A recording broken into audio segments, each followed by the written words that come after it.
जय श्री राधे। आज हमारे सामने एक प्रश्न आया कि ये जो सोमवार का जो है, कल जो सोमवार आने वाला है, तो श्रावण का सोमवार है, इसमें हम व्रत रखें या ना रखें।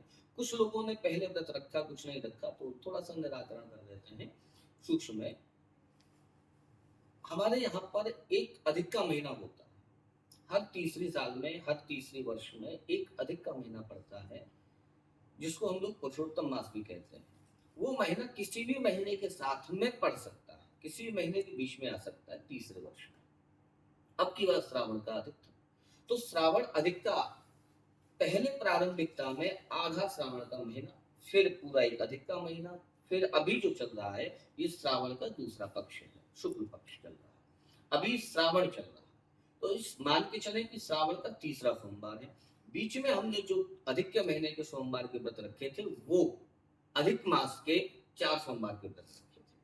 अब अगर हमने प्रारंभ में व्रत नहीं किए हैं, तो कल जो तीसरा सोमवार हमारा या 7वां सोमवार हमारा, उसका व्रत करने का कोई औचित्य नहीं है। अगर आपने व्रत नहीं किए हैं, तो आप 28 तारीख को, जो कि श्रावण का अंतिम सोमवार होगा, उसका व्रत रख करके भगवान शिव की उपासना, भगवान शिव की अर्चना वंदन कर सकते हैं। इसके अतिरिक्त कुछ लोग हैं जो अभिषेक करना चाहते हैं, अभिषेक कराना चाहते हैं, तो उनके लिए सूक्ष्म बता देता हूँ। भगवान शिव का अभिषेक हम कभी भी कर सकते हैं, कैसे भी कर सकते हैं। केवल सामग्री प्रधान होती है हमारी मनोकामना अनुसार। मान लीजिए हम शांति के लिए अगर अभिषेक करना चाहते हैं, मन की शांति के लिए, तो जल से अभिषेक करें। अगर हम शरीर की पुष्टि के लिए शरीर की पुष्टि चाहते हैं, तो हम दूध से अभिषेक करें।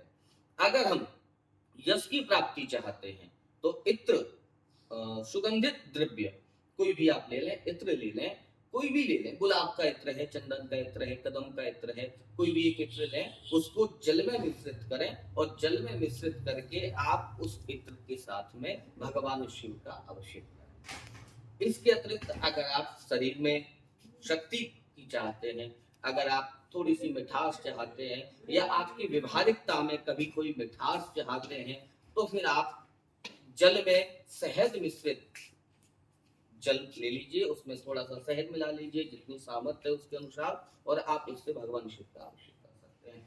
लक्ष्मी नहीं आ रही है, पैसा नहीं आ रहा है, काम नहीं चल रहा है, तो हम भगवान शिव के ऊपर इक्षु रस यानी गन्ने का रस अगर आपको उपलब्ध हो जाए, तो आप गन्ने के रस से भगवान शिव का अभिषेक कर सकते हैं। तो उससे आपका व्यापार बहुत अच्छे प्रकार से चलने लगता है, लक्ष्मी आने लगती है।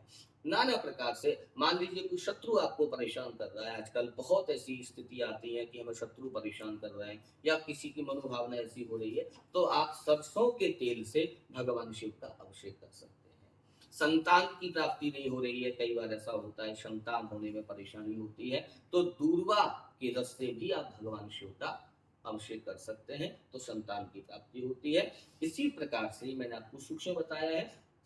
अधिक जानकारी के लिए आप संपर्क कर सकते हैं, और नाना प्रकार की सामग्रियों से अभिषेक करके आप भगवान शिव से अवगढ़ता नहीं है, क्योंकि देखिए ब्रह्मा वो देगा जो विष्णु कहेंगे, जो नारायण कहेंगे, जो आपका भाग्य कहेगा।